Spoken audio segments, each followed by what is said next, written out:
Ну что, пожарим креветочки на садже. Как только садж прогрелся, заливаем подсолнечного и добавляем наши креветочки. Жарим до красноты. А вот это приятный бонус в ноябре месяце. Яблочки. Берем адыгейскую соль, добавляем к нашим креветкам. Берем соевый и туда же все это дело. Теперь хорошенечко все это перемешаем. Уже запах стоит просто бомбезный, вы себе не представляете. Теперь закрываем все это дело крышечкой и немножко потушим.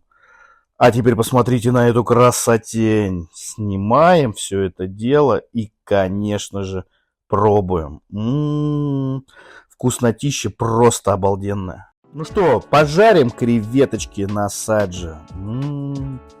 Как только садж прогрелся, заливаем подсолнечного и добавляем наши креветочки. Жарим до красноты. А вот это приятно.